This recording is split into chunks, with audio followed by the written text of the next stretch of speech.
Bienvenue sur Sophia Science, la chaîne YouTube qui répond à toutes vos questions sur le monde de la science, notamment la science, les mystères, les extraterrestres. Le contenu de la vidéo d'aujourd'hui est Choc évolutif, les gorilles ont-elles la ménopause? La réponse va tout changer. Saviez-vous que les gorilles et les femmes partagent un point commun fascinant et inattendu? Un phénomène longtemps considéré comme unique à l'espèce humaine. Préparez-vous à revoir vos connaissances sur le règne animal. Pendant des années, l'idée que la ménopause existe chez d'autres espèces animales que l'être humain était sujette à débat, voire rejetée. La ménopause, cette période où le cycle reproducteur s'arrête, semblait être une particularité humaine. Mais une découverte scientifique récente est en train de bousculer ce dogme de la biologie évolutive. Imaginez Jenny, Shamba, Timbo, Beta et Hélène. Ces noms sont ceux de gorilles femelles résidant dans divers parcs zoologiques. Elles sont au cœur d'une étude pionnière, la première du genre, qui a examiné une trentaine de gorilles dans 17 parcs zoologiques d'Amérique du Nord, et la conclusion est sans appel. Tout comme des millions de femmes, ces gorilles traversent elles aussi la ménopause. Cette révélation est bien plus qu'une simple anecdote sur la vie des gorilles en captivité. Elle est une véritable révolution pour la science. Elle va non seulement permettre aux zoos d'améliorer considérablement les soins apportés aux gorilles femelles âgées, mais elle oblige également les biologistes à reconsidérer une théorie fondamentale sur l'évolution humaine. Mais pour l'instant, de nombreuses questions subsistent, comme le souligne Sue Margolis, l'auteur principal de l'étude du zoo de Lincoln Park à Chicago.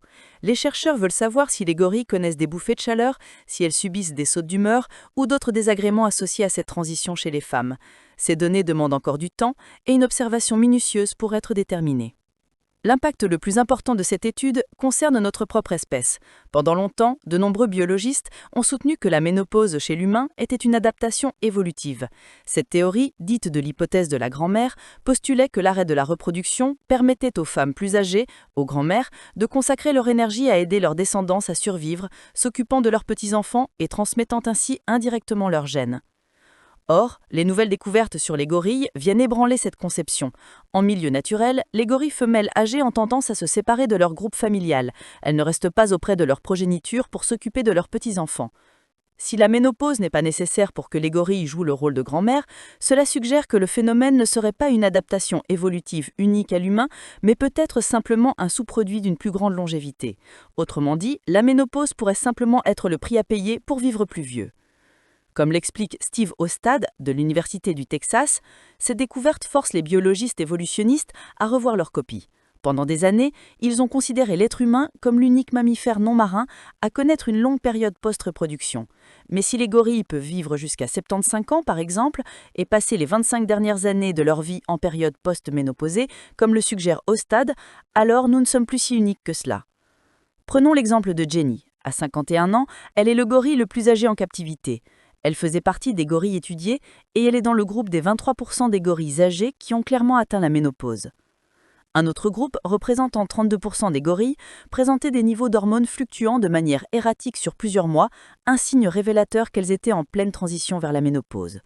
L'âge moyen où ce phénomène survient chez les gorilles est estimé à 44 ans, tandis que chez les femmes, il est de 51 ans. C'est d'ailleurs une question de contraception qui a lancé cette étude. La scientifique Margolis se demandait s'il était nécessaire de continuer à donner la pilule à Alpha, un gorille de 40 ans du zoo de Brookfield qui montrait encore un intérêt pour l'accouplement. Normalement, on utilise la pilule contraceptive humaine pour gérer la naissance chez les gorilles. Après avoir testé les niveaux d'hormones d'Alpha, Margolis a découvert qu'ils étaient suffisamment bas pour qu'une contraception ne soit plus nécessaire. Cette étude fascinante nous rappelle à quel point nous avons encore à apprendre du monde qui nous entoure. Les gorilles, qui ont un cycle menstruel mensuel avec un écoulement de sang très faible et qui s'accouplent tout au long de l'année, nous montrent une nouvelle fois que les frontières entre les espèces sont parfois plus minces que nous l'avions imaginé. Le mystère de la ménopause n'est plus seulement humain, il est partagé.